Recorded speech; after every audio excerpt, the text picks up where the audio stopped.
Warlord. Navi's turn. I think you'd rather have Jug. You just throw the troll as a carry. It takes too long to get through Refraction as troll. It's a little rough. And your wave clear is not very good, which can pose a problem when you look at the lineup overall. You've got Coddle to spam out waves. You've got Rocket Flare, but in the like early-ish part of the game, 10 to 15 minutes, I want to say if you run a troll mid, you probably lose most of your towers pretty quickly. So it's kind of, you say it would take a while to get off, right? Like in my mind, it's more like having that fervor. Ideally, could actually burn through pretty quickly, but it just still takes time. You're right. It doesn't. Yeah, Blade Flurry melts it instantly. This is an okay answer, just because. Bottom lane. Oh, that shard. Oh, it almost hit. But yeah, it's a 2 versus 1 bottom lane. Obviously, Darkseer going up against both the Juggernaut and Coddle here. Coddle.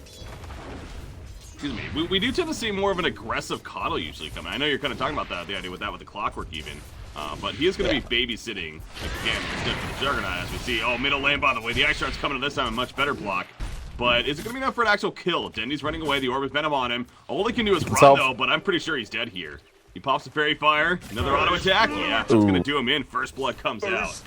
That lets General get some early levels. Clock's going to get his levels with Cogs at some point. And then once you've got that level 1, level 2 Illuminate, then you rotate top. So I don't mind it. I think it's fine. By the way, we see the power of that living armor coming through right there. Level 2 Tree and Protector, he gets that living armor and doing fantastic himself. 46 and 19 creep farming. He's got the phase boots. Get more assistance from Fiverr meanwhile. Middle lane, Dendi will go down. Tusk actually rotating in this time, and G finish though. Toggling that up. Yay, he's not going Midas. Oh, trying to catch right there on the Snake, but now there's more nearby than maybe expected. Dendi's going to play in with that ball lightning. Going to get the kill on the Seaman eventually, but the Walrus Punch right before. That's some good damage right there, so now Dendi has to be careful with his life. The Fatal Bonds is up, but how many leashes, if any? Oh, so careful. Well, Haster and bottled up definitely encourages that, as Juggernaut also being gone could encourage that as well. Omni Slash is ready. Can he maybe get that off in time? Look for a turn. If anything, he'll survive. He will actually just spin instead. Chaotic Offer now will send him, but Dendy in the backline is now here. Going for the kill on a Warlock. At least pick him up, but again, he's kind of done his job in a sense, so not taking skill. Omni Slash now going out the bounce between a couple of units right there, but Lifestealer feeling most of the pain, and he will end up going down though. But gee, speaking of pain, he's dealing plenty of it himself. And Clockwork going to end up falling. Trap going to miss right there on a Coddle. As G is going to chase. There's the Aegis use, by the way, or reclaim even. But it ends up being 3 kills in favor of Na'Vi. Chance for a hook shot as that Solar Crest picked up. Can't stand it to come.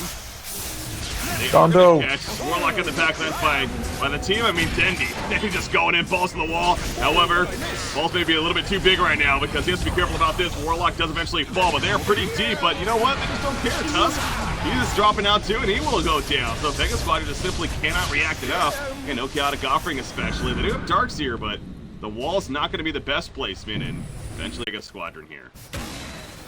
Wow. That Lifestealer was so tanky, tanking through the entire Omni Slash, not even really flinching. Getting a Manta right before that fight. We saw him use it right there. And, you know, he used it right before the Overgrowth, so that was kind of unfortunate, but it didn't matter in the end. As now we see Tusk going to be initiated on, but they're doing this without Juggernaut, so they are missing out on quite a bit of damage. They will pick off Tusk. They're going to go for Lifestealer. Once ago, he saw how tanky he was last time, though. I don't think he's going to be tanky enough this time, however. The Surge comes out, but he gets stunned, unfortunately, and he will end up falling right here. Silent also going to accept Death running back and maybe kill the Carrier. That'd be fun. Not going to happen, so he goes down, and actually it is a very good hold for Na'Vi despite being down the Juggernaut. They get 3, and damn it, Dendi wants more. The Blinding Light pushback once again. Fiverr making the big plays. And Afterlife is going to fall. Unstoppable streak indeed for Dendi. 21 Bloodstone charges now. And the bottom tower kill easily happening there in favor of Na'Vi. You got Juggernaut. He too is obviously continuing to do very well as we stress up this game. And he now has that Butterfly queued up in the works. Actually has the Talisman of Evasion here, Turtle. Benefit against the TA and Lifestealer already. Over here now. Butterfly. Tusk, yeah, that was an ambitious move on his part. Blinding Light pushback, he's dead. Oh, nice Chaotic Offering into the vacuum wall combination as well. And they're caught kind of an awkward spot. Is Na'Vi, or is it actually Vegas Squadron the one that's in an awkward spot? As they're being spun right on top of it. Lifestealer going to best bomb. No, he gets the kill on a Clockwork, trying to hold his ground right here, and it will be enough for the kill onto Dendi as well for the first time this game. So that 7-kill streak stopper happening right there. And they are going to lose Juggernaut as the Aegis comes up. But now Dendi is trying to come back in. Again, he has those bloodstone charges, so he comes up very quickly. Bycat, he's spinning away, but guess who's back? It's Dendi, bitches. He goes in on the life stealer right here. But he needs to be careful about it. Vacuum wall to pull him on in. Dendi now realizing that, yeah, he has to get on out. It's going to be a lost cause. At least try to save the Juggernaut, but it doesn't happen. Can get relatively easily popped by a snowball or a shadow word or something like that, but then again, yeah, there's BKB piercing stun. Yeah. So you just take the fact that Lincoln does better stats and go that way. Yeah, how about this, by the way? Would they pick up Arcane Rune on Dendi. This is the Dream Storm Rune. Yeah, he's gonna use it right here. Pops it with the Shivas. TA is in trouble. Dust comes down, so the Mel's not gonna save him here. In fact, nothing's gonna save him. Omni slash bottom hold there for Vega Squadron, so they definitely show that they can hold, but V overall has the lead here, about a 6,500 net worth lead. Yeah, Orchid's up on Dendi. Keep in mind, look for him going on Warlock here. There you go. He is going to jump Warlock right off the bat. So no chaotic offering this fight unless he can't kill him quick enough. He cannot. Glimmer Cape is popped, and now will he find the chance to use it? It looks like now is the chance. There it goes down. Omni Slash was bouncing around. General's trying to live now as he's running away. Overgrowth does fit in lockdown a little bit, but the chase still continues. General, though, the cog's going off. Nobody dead for the longest time. Finally, Warlock will fall. And now Pycat, he's trying to run, though. Juggernaut trying to still got his healing ward. In the background, so you see Dendi going after TA, and Dendi will get the kill on a TA. That's a key one because he's dead for 80 seconds. No buyback to get the kill on the Tusk as well. And now here comes a turn from Navi. The healing ward is put down. And Lifestealer with a couple of auto attacks. Nice armlet toggle right there. And gets go for it. Yeah! Dendi, you talk about going in, being a YOLO player himself. He will be YOLO there. And Cold Snake! All the match comes out. And is this going to be a complete cleanup in favor of Navi? It looks like a triple kill for Dendi. He's back up to 21 bloodstone charges. Just not quite enough, and the healing ward doing so much work.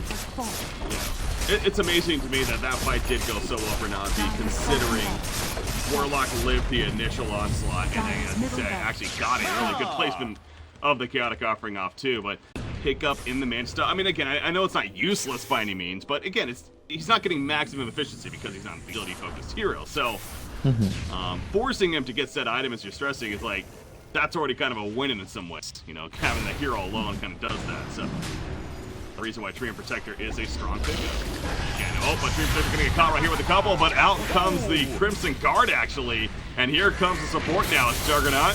You can actually start running away, but Dendi, he's doing his thing in the back lines. Tusk, he's dropping low himself. But a big overgrowth on 5 heroes. Oh, there's a lot of illusions there. He was Omni Slash Kosoff as well. And going from hero to hero. Gets a kill on the Darks here. Now they will lose Tree and Protector. Actually, Dendi's having some trouble with the Lifestealer over here, it looks like. But Warlock also having trouble against many others. And DF ends up falling. Blinding Light pushes TA over the ledge, but it's just not going to matter. TA goes down. Lifestealer's like, well. Go for him. Go for him. We saw what happened last time. Yeah, of course. There's the Vortex, pulling right back in, and there's the kill. And if you're Vega, I think that GG is looking pretty appetizing here. Finish him. Nope. One on my back. Not a chance. Over here now. Interesting timing right there. The vacuum. I pulled him in, stalled him a little bit, but the last ditch effort here definitely for Vega Squad, that is. But DA is going to be putting that Illuminate going through, and again, you see the damage from it as well as Pycat putting in plenty of auto attacks, and DA, that's a tie back for him. Lifestealer just simply trying to be that last stand effort, but it's not going to happen. GG is going to be called, and Navi will take game number 1. Yeah. I liked the draft out of Vega, I really did, but they all just needed 1 or 2 more items. Your TA needed to get to BKB, and your Lifestealer just needed to get to anything. And the Navi just, they found their opening and